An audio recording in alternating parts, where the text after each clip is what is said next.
Hi, everyone. This is Jason. Thank you for joining me again. Today, my guest is Jeremy Kauffman. He's the CEO and founder of Lbry.io, Lbry.com.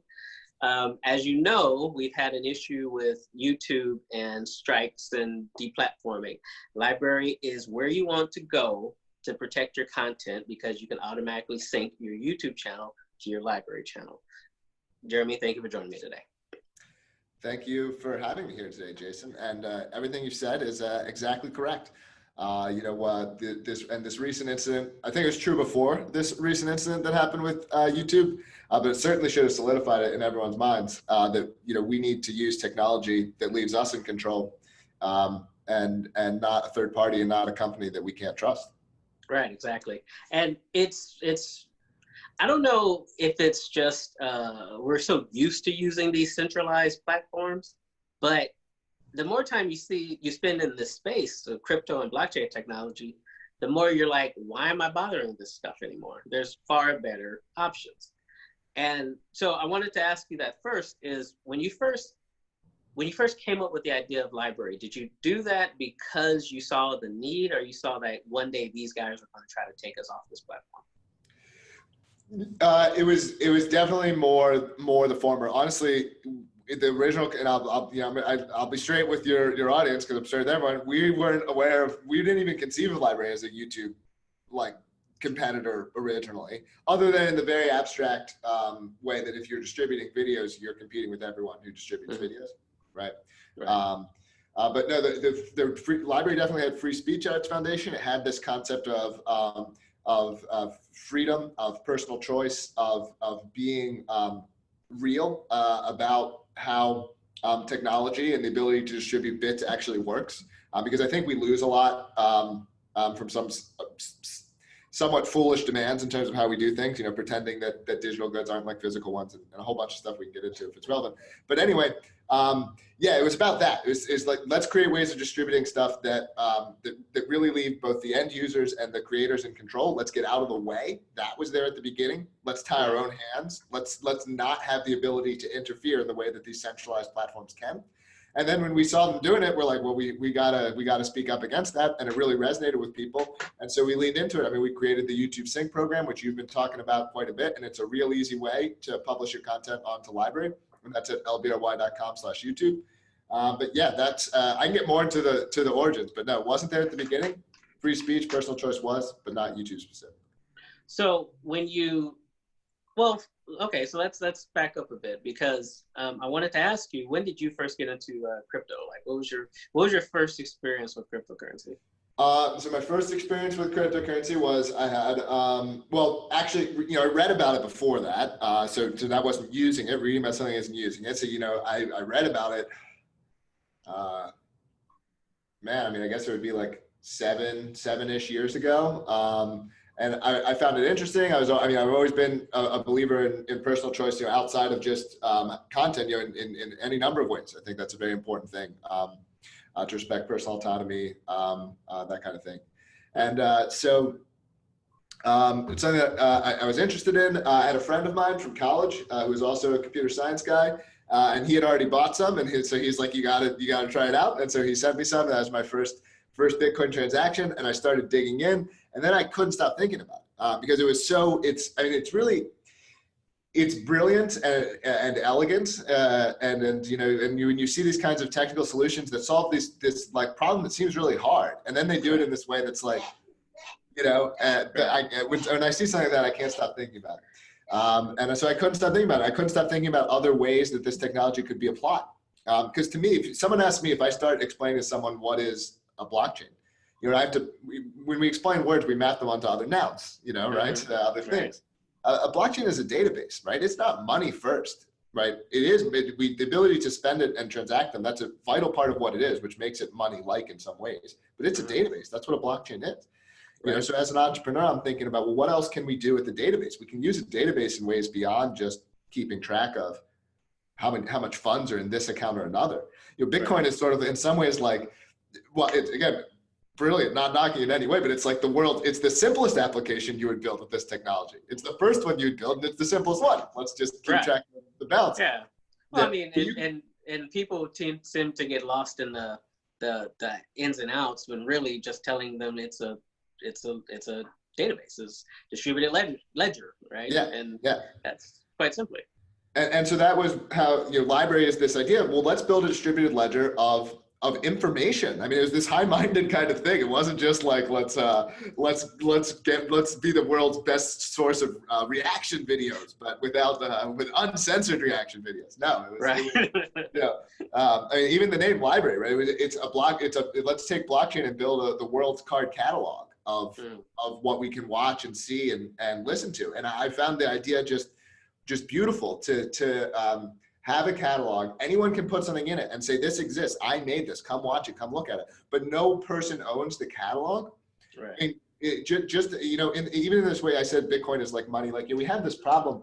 Something is truly new, right? It is new. It is a new word. It's not exactly something else, and so we struggle at times when something new comes out. Oh, well, it's the X of Y or whatever, but it's never really that. It's something new. Yeah, I think that the way that this will play out, I'm not claiming I can predict it, but just like as we see in the past, people falsely predicted how these new things would play out. It's going to be the same thing here. So yeah, well, and it's what I find interesting is that you see that the outside world is becoming interested in what we're doing in here, but they feel so threatened by it that a lot of the negativity you hear is essentially just that. It has nothing to do with the fact that this stuff doesn't work, because it does. It's not that anybody can use it, because you can. And it's just this rampant case of negativity that's coming from these older platforms. The reason why I bring that up is because of how, so for people who don't know, on Christmas Eve, YouTube struck down 40, 50 accounts, and most of them were crypto related. They claimed that it was an accident, that it was just an algorithm mistake, but we don't buy it. So what we've been doing is telling people to make sure that they're backed up on Library, because that way Library allows you to sync your channel automatically. But a lot of us think it was targeted, that they were trying to see if they could wipe us out all at once before anybody realized what was happening. So I wanted to get your opinion on that, Jeremy. What do you feel? Yeah, so I think it's reasonable to be concerned that these kinds of purges can happen, because we've seen them happen not just in YouTube, we've seen them happen in other places. And I think there's also really strong evidence that YouTube is comfortable with manipulating things in a fairly heavy-handed way, both in terms of, there's a Reclaim the Net article that shows how in a well-documented way they're putting these scores to bury content and scores to boost content, simply because, and this is not like an algorithm, it's like literally people at Google saying, we like this, we Right. don't like that, and it's literally people doing that. You saw even the CEO of YouTube in an interview with 60 Minutes, basically saying that, they don't see themselves as a neutral platform provider. They want to be a curator. They want to be controlling what people, watch and see. So I think that they are motivated to do that. I don't want to I am inclined to not believe that. I am inclined to believe generally, even YouTube, and I don't like them, that they're not going around lying all the time. They might be trying to mislead or whatever. If they're exactly saying no, we didn't have, I don't know. Maybe it was a mistake, but whether it's a mistake or not doesn't matter, because the whole point is the mistake is we shouldn't, whether you use YouTube or not, shouldn't hinge on whether or not that specific incident was a mistake, right? It's that the technology where it's an open system and an open protocol and the end users are left in control are better. They don't end up exploiting us the same way. And honestly, as I said, I'm a straight guy. While I'm a huge believer in Library, I'm pouring my life and my money and my energy and everything into this company. I'm not going to say that every aspect of what we've built is better in every way to YouTube today. What YouTube has done is very impressive, but their incentives are not nearly as aligned with their end users as one as this sort of blockchain open protocol land. And you can see that YouTube and other companies, you can extend it to all platforms. I mean, we could go platform by platform, and I could rattle off examples of how these platforms like purposely cripple their products, purposefully make things worse so that they can take advantage of you.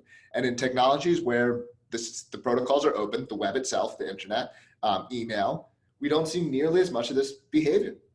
Okay. Right. And so we can do video and content distribution via an open protocol. We don't need these closed platforms. It's, we've all become accustomed to the idea of freedom of speech. That I can go on the internet and speak my mind and no one's going to come after me for it. But more and more we're seeing that's not true anymore. Yeah. And because a couple of weeks ago, Ben Armani did a interview, and he basically said that he saw the openness of the old internet and knew that, they're not going to let us keep this for very long, because, back in the late 90s, early 2000s, the internet was, anybody can do anything they wanted, right? Yeah. And now we have our gatekeepers who basically say, okay, you can't do that, and we'll disappear you if you don't, do as we say. Yeah. So I think part of it is you have, like, there are, and I want to actually be clear that, like, Lbry, while it will be a space where, as long as it's legal, it's welcome. So you can be as edgy and whatever you want. And we as a company will make our best efforts to make that, accessible to as many people as we can. And ideally, if our tech is working, we don't have a say in it, one way or another. But our purpose is not to, like, if people want to have a controlled, boring, safe experience, if they have every right to those things. We're not, our mission, as we see it, is not to it's about choice. And so, your default experience is on the safer side. If you check a box, and you can go wild, or you can customize what you want to see. The thing is with these other platforms, they're in it. I may have not done my own job well when I'm saying that, like, I have some sympathy for them, but I do, because they can only have one set of rules. If China comes to Google and says, censor us, censor your results, or you're not allowed in China. Right. Well, I mean, I would hope I never have to make such a decision, because it's a really tough decision. I want to make money. I think I've got a good search engine. I don't want to censor people, but I also know if I'm not in China, it's not like, right, one, it's not like there's not someone else, right? There's something. China's going to have a search engine. It's going to be censored, right? So Yeah. So the whole thing sucks. Right? So, my goal is to create tech. So if China ever calls us up, or the United States government calls us up and says, I mean, again, we are doing our best to comply with the United States law, but HTTP complies with the United States law, and you can't call someone up and say, take this website off the internet. You can't call someone up, right? And Lbry is the same idea there. And so I think if we create this tech in this way, and then whether it's China or a Twitter mob or whoever, there's no place to go. You can't go anywhere. And that's the idea. Well, and that plays back into the whole crypto ethos, right? I mean, the idea is to be able to get money into the hands of people without third-party intermediaries, right? Yeah. So, and that you would hope that we could get these platforms into their hands too. Yeah, well, that's why it's so important. And even with Lbry, it's the in terms of the user experience, it's the worst part is the on-ramping and off-ramping, right? How do I convert between tokens and dollars? The financial system is the strongest tool of censorship and control that exists in the United States. Yes. By far, right? Yeah. And that's why blockchain and cryptocurrencies are so important, because they're the most promising way of letting the people have their own control over their finances and their money. Right. No, that's true. That's 100% true. And hopefully we'll see more people trying to send this stuff to regions where that control is being used against people. I mean, Dash, I believe, is very popular in South America. Yeah. And I want to say in China or Southeast Asia growing too, but it's a matter of, because, like, for example, Lbry has HD videos. Like when you're watching a video, it's clear, it's great. It downloads to your computer, so you save a copy of it. But if you have a faulty internet to begin with, then you don't really see the same quality of it that you normally would. So a strong internet is just as important as a strong decentralized platform too. I think. What do you think of that? Oh yeah, I mean absolutely right. Yeah, it begins with the internet. You can't use blockchain or cryptocurrencies without them. I mean, I guess blockchain itself, if you're just talking about transactions, you can do a lot with not that much bandwidth. Talking about videos, yeah, we certainly do have some conceptions of how we can eventually do more dynamic bit rates. That'll be a lot easier to do on Lbry.tv, where it's fairly standard. If you're talking about doing it on the Lbry network, like on the peer-to-peer protocol itself, it gets trickier, but we still think it's something we'll be able to tackle eventually. Okay, good. Not around the corner. Don't. We'll be patient. Yeah, please. Thank you. Can I ask though, what's the difference between? Because I have the desktop app. I'm actually looking at it right now. What's the difference between Lbry.io and Lbry.com? It's the same website, right? Well, so Lbry, I think you think of Lbry.tv and Lbry.com. So Lbry.io was our original domain. We later acquired Lbry.com. And so .io is just gone. Anything .io basically redirects to .com now. Stuff like our Twitter handle and stuff is still the old name. Okay. Lbry.tv is the new web version, right? And so Lbry.tv and the desktop app are very, very similar user experience wise. You can do a little bit more in the desktop app, but in terms of what they're actually doing, it's fairly different, and it's very importantly different. Like, so Lbry.tv is like Coinbase, right? It's a web client, right? When you're using Coinbase, like your computer is not like directly interacting with the Bitcoin network. You're talking to Coinbase in a very traditional way over a web server with all the ways that works. And then Coinbase talks to Bitcoin for you. Okay. Right. Yeah. To the Bitcoin network. I said talks to Bitcoin. I mean, yeah. All right. That's the analogy, right? So then you have Lbry desktop app. That's like, well, that's the equivalent of, that's still only equivalent to running like an SPV wallet. So you're not a full blockchain node, but you're directly connected to the peer-to-peer network. So when you're getting content on that client, you're getting it from the peer-to-peer network and not from the Lbry.tv web server. Okay, I got you. And similarly with your blockchain transactions, like sharing Lbry.tv, that's all us. You can't, like, the Lbry desktop client does by default come configured to a wallet server that we run, but you can connect to any wallet server the same way with any other, with like most thin wallets, a wallet that you're gonna run on your phone or whatever, you can connect to other wallet servers. And so so it's the same kind of idea there. So the desktop client is like, that's like the real client. That's you being in the peer-to-peer network. That's truly decentralized. That's truly, you own the keys, you own the thing.